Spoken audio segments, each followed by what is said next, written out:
All right, so that is a wrap from CU versus Georgia Tech. The Buffaloes falling just short. Bit of an unfortunate way to close the game. What did you guys see? Oh boy, I mean, I don't think you could come up with a more heartbreaking way to lose than that, especially on the first game of the season, which Coach Prime has in the past absolutely capitalized on and dominated, putting his team into the spotlight. But tonight just was not it. I mean, there were so many opportunities there to capitalize, especially on those running plays. But in my mind, and we'll touch on this in a little bit, Liam, Paxton. But I mean, I think they ran the ball a little bit too much, and I think ultimately the team was just too reminiscent on Shador's legacy. I mean, he was one of the best passers in the country last year with that arm, and his running game wasn't the best. But I think they were too haunted by that to really just resort to those passing plays when they could have and should have. Yeah, I think definitely missed opportunities was kind of the basis of this loss here tonight. You have the first three defensive possessions for Georgia Tech and then turnovers for Colorado, and all we got out of it was 7 points. And then you look at a couple of overthrows that Caden Salter had to wide open guys that would have ended up in touchdowns. You change those around, it's a completely different game.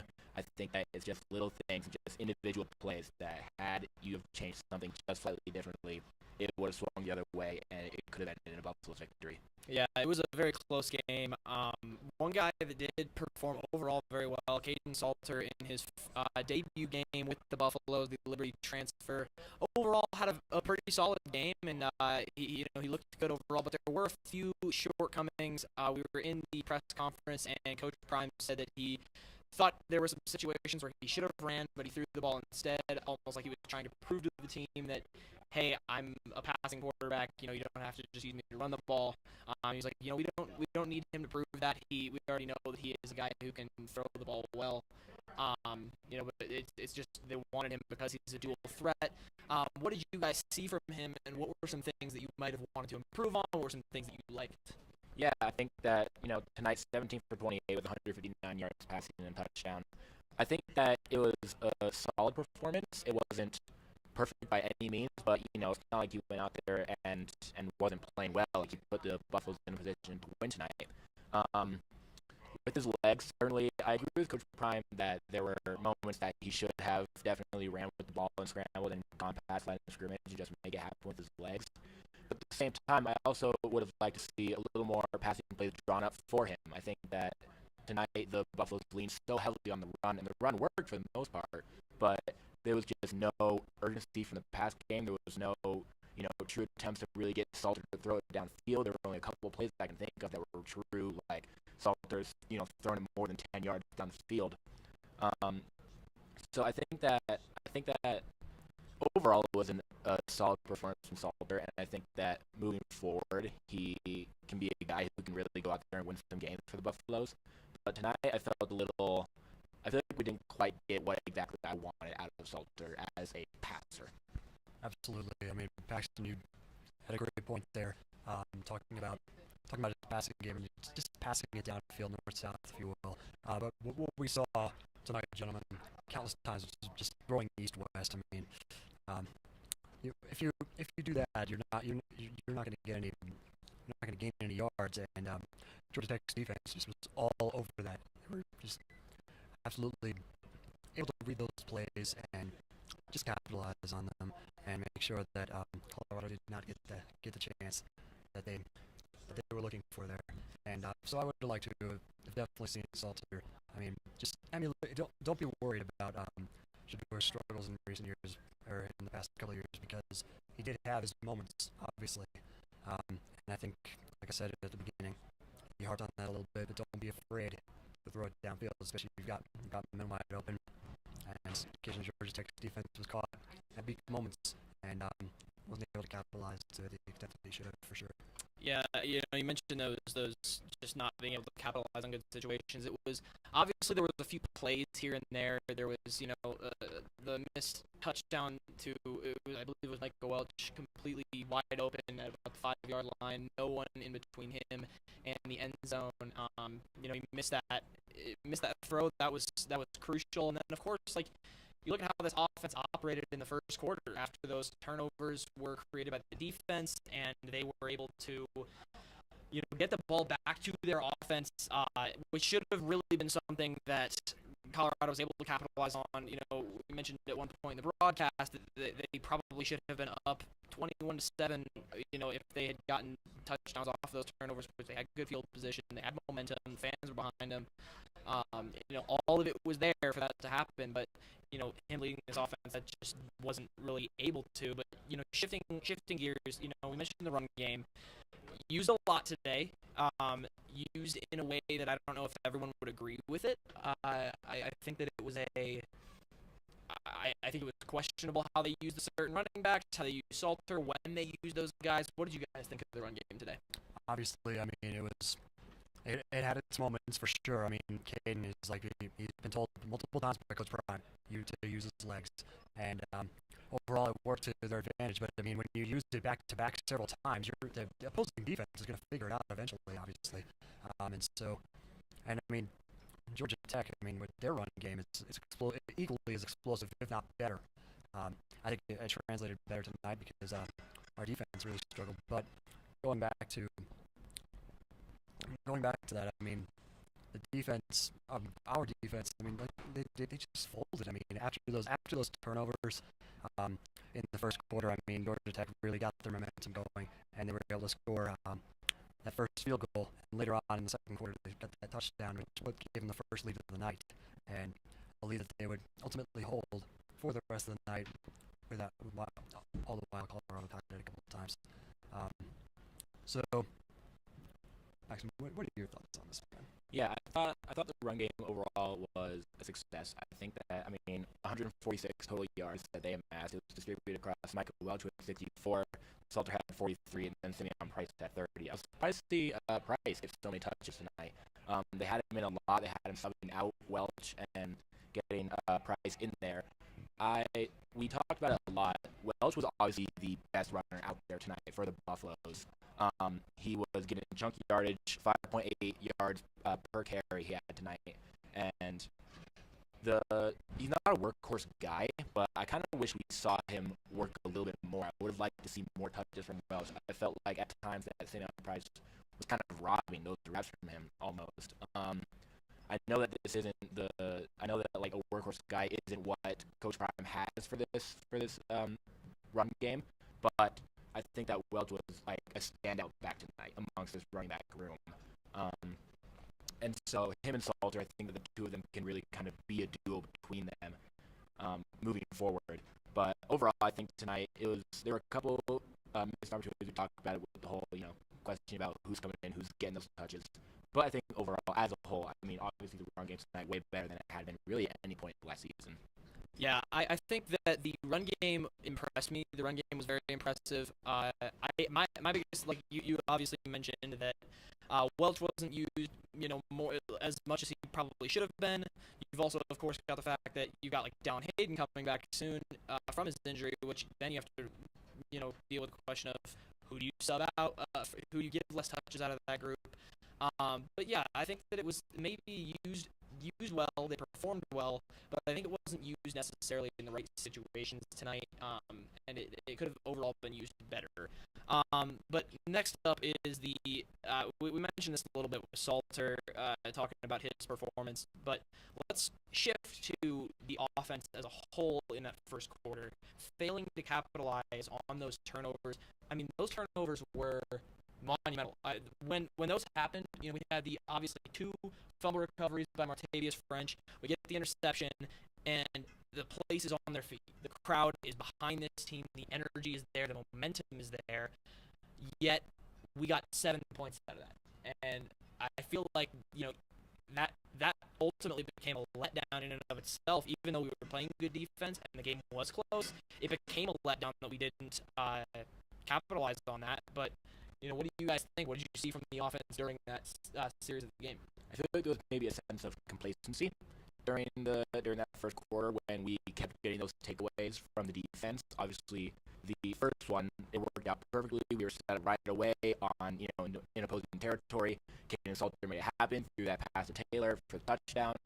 and it all worked out well. Second time around, it was a little less urgency from this Buffalo's offense from Salter, and I think that it almost felt like they were expecting the defense to just take the ball away and get them ready, and so they happen, when that happened, you had a lot of just like first down, second down, third down runs.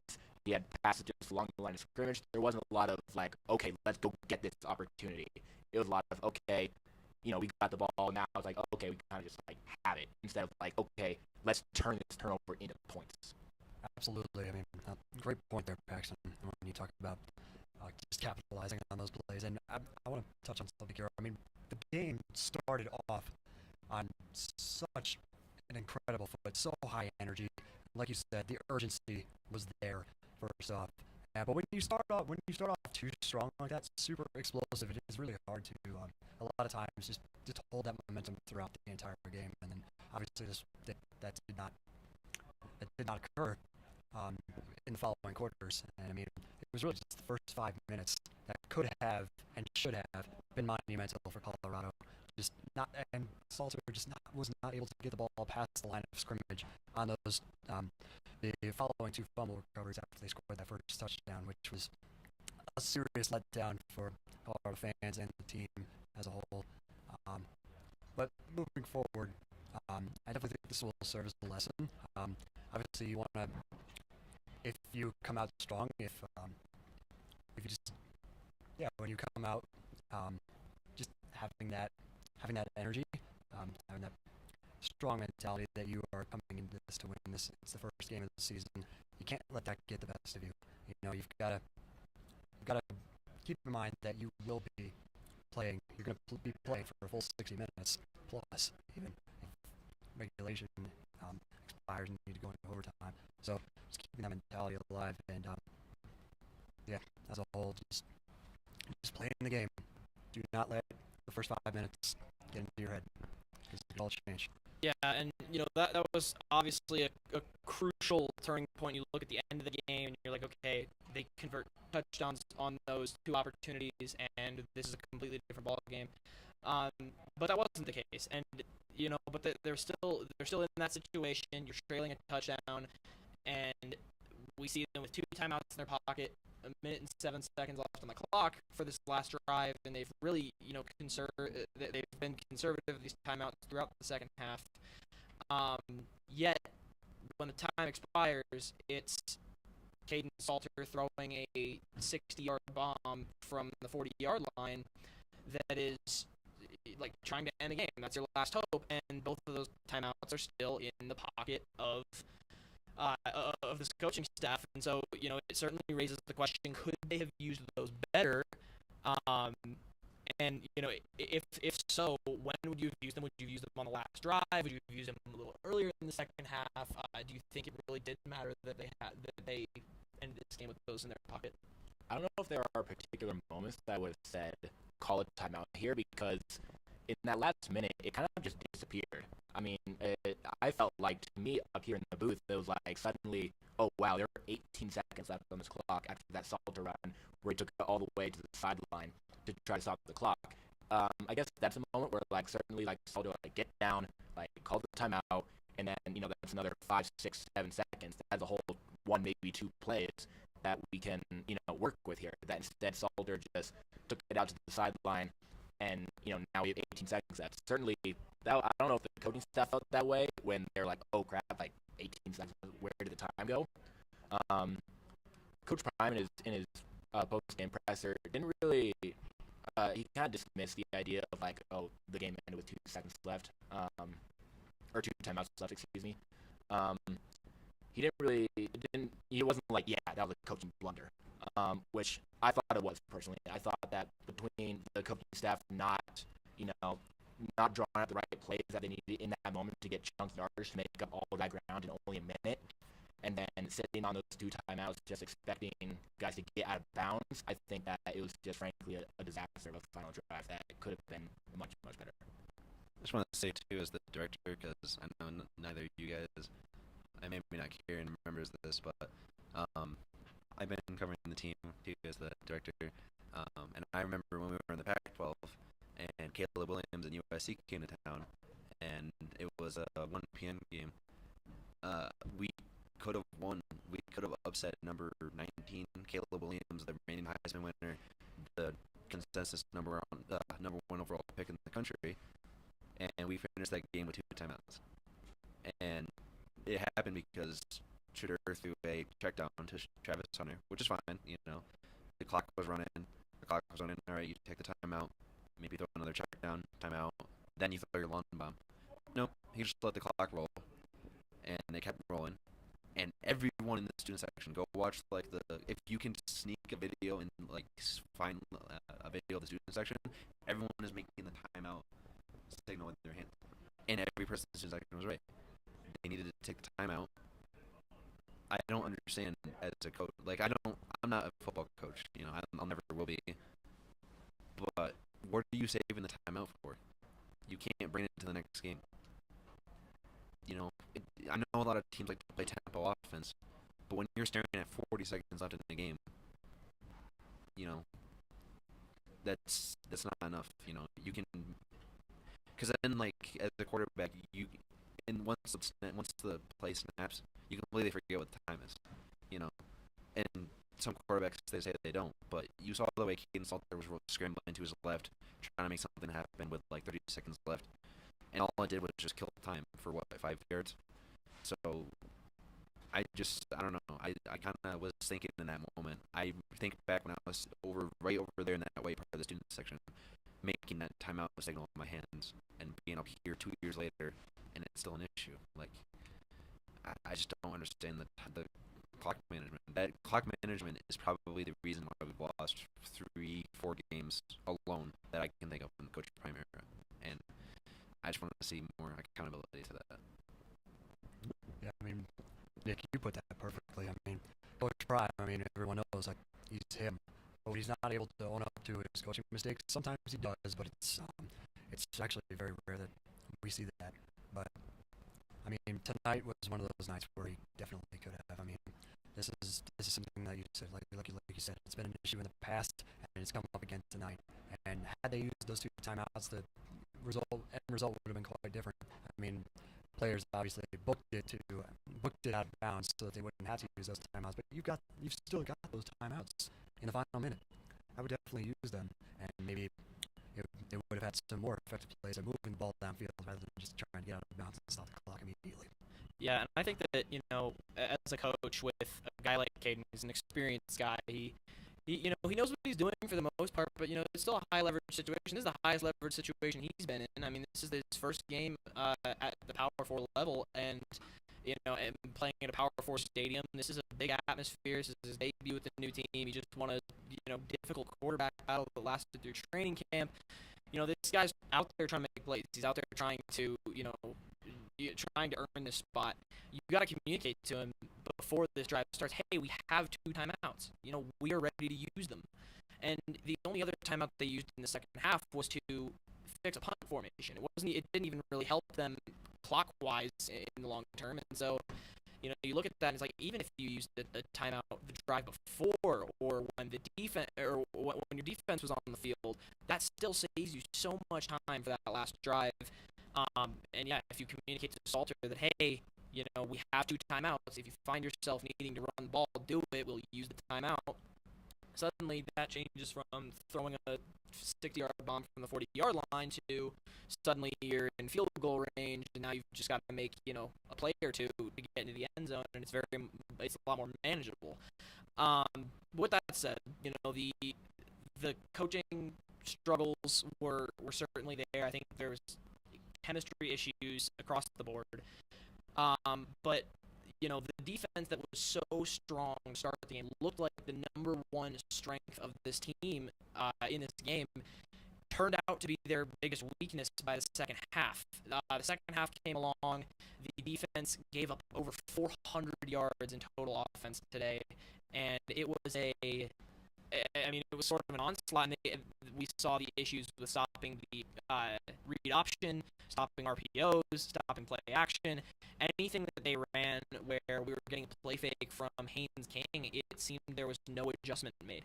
What were some of the things that you guys saw in the defense that contributed to those struggles, and maybe where did those come from? Well, honestly, I mean, like I think you put it best, Liam, when you talked about this this team does not seem to learn from their mistakes in the moment. I mean, especially going into the locker room. And I mean, Haynes King, he's one heck of a quarterback. I mean, he's got the legs similar to what Stalter has, if not better. I've said this before. And I mean, they're just not able to analyze like his chemistry between himself and his running back there. I mean, it was just horrifying to see like that chemistry really play out. But your defense just not able to adapt to what's right in front of you. And I mean, coaching staff, that goes for them too. I mean, Robert Livingston and company, they've got to analyze these plays in the moment, and they've got to adjust. They can't panic like I feel like they did tonight. So yeah, just really in the end, you just gotta adjust in the moment. You can't just let that go to waste, because that ultimately cost them the game tonight. Yes, some more stats. 320 yards the Georgia Tech Yellow Jackets had on the ground today, 156 of them coming from the quarterback, Haynes King. Reggie Hughes said post-game that the game plan was actually to keep King in the pocket and make him throw the ball. They know that he's so good with his legs, scrambling and getting those plays designed for him to run, and they just couldn't execute tonight. They couldn't find a way to stop him. Obviously, with Jamal Haynes so dangerous, they have to respect both those guys as options to run the football, and it just didn't work for them tonight. They couldn't find a way to bring down Haynes King when he had the ball in his hands. He was getting big chunk yardage plays. I mean, 8.2 yards per carry Haynes King had. And he just picked him apart in the second half. They were containing him well in the first, and after the break, they were making tackles. They were tackling high on King. I mean, in that last play where the game-winning touchdown, just like a pretty innocent, harmless looking, just around the middle, read option. King takes it, and the defense just couldn't bring him down. They were tackling up high, trying to bring him down by his shoulders. And it just doesn't work. King's too good of an athlete and too good of a runner to let it go down that easy.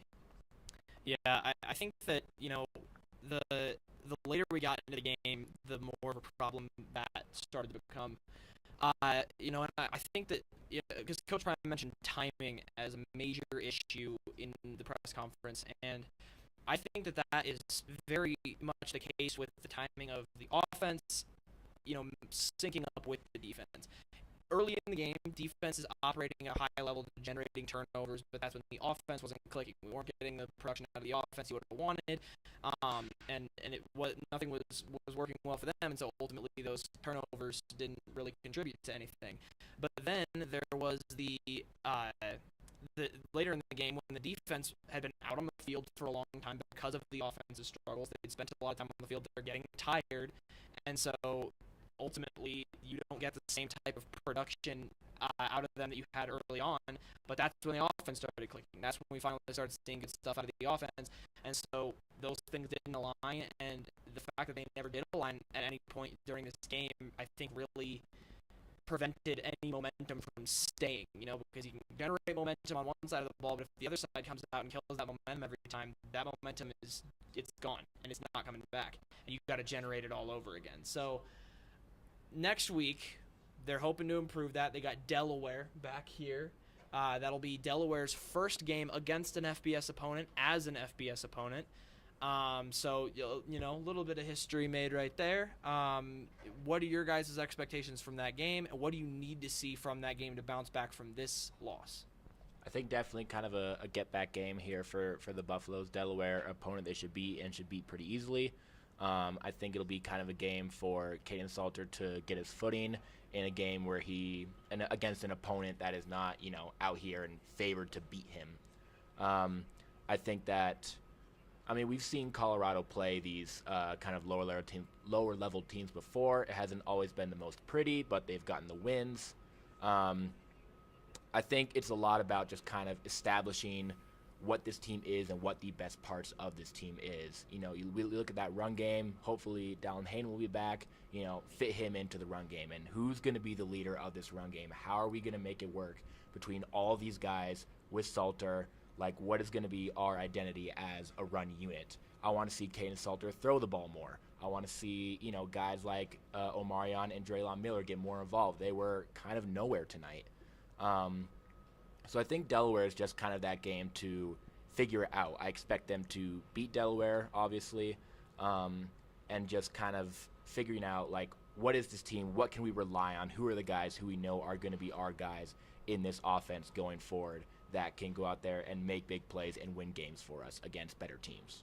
Yeah, absolutely. I mean, going into this season, I had very high hopes that this team would capitalize and get those big wins. Unfortunately, tonight that wasn't the case. But against Delaware, they won their first game of the season earlier this evening. It's a pretty big win, but obviously they're coming in to face a Power 4 team in Boulder at 5,300 feet above sea level.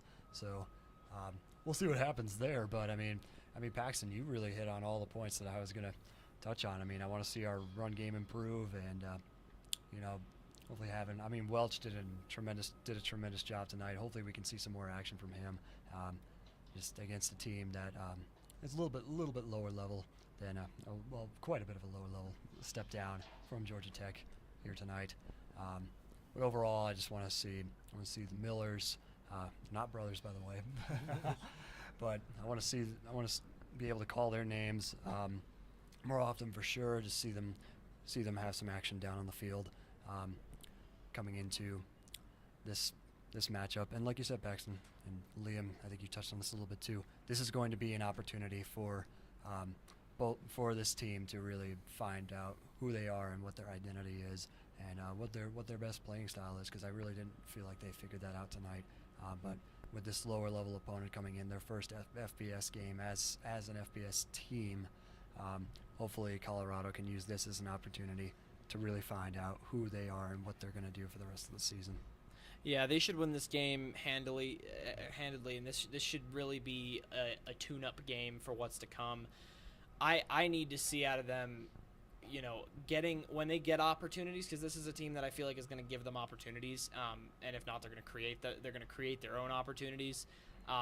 They need to capitalize on those opportunities and make it a point to capitalize on those opportunities. Like I'm talking, you generate a turnover, you are airing the ball out, you're marching down the field, and if you have a running back who is, getting consistent yardage, he's getting, good push, and you're able to get, multiple yards after contact from him, he's breaking tackles, don't sub that guy out of the game. Keep riding the hot hand, and even if it's not the guy you expected to get the most carries that day, that should now be the guy that should get the most carries until proven otherwise. And the offense needs to capitalize primarily. The defense, I feel like, got worn out, and so they need to definitely work on their staying power throughout the game. But as an offense, they need to be able to capitalize aggressively on these opportunities, and Delaware should be the perfect game to do that. But until then, thank you all for joining us here on this post-game show.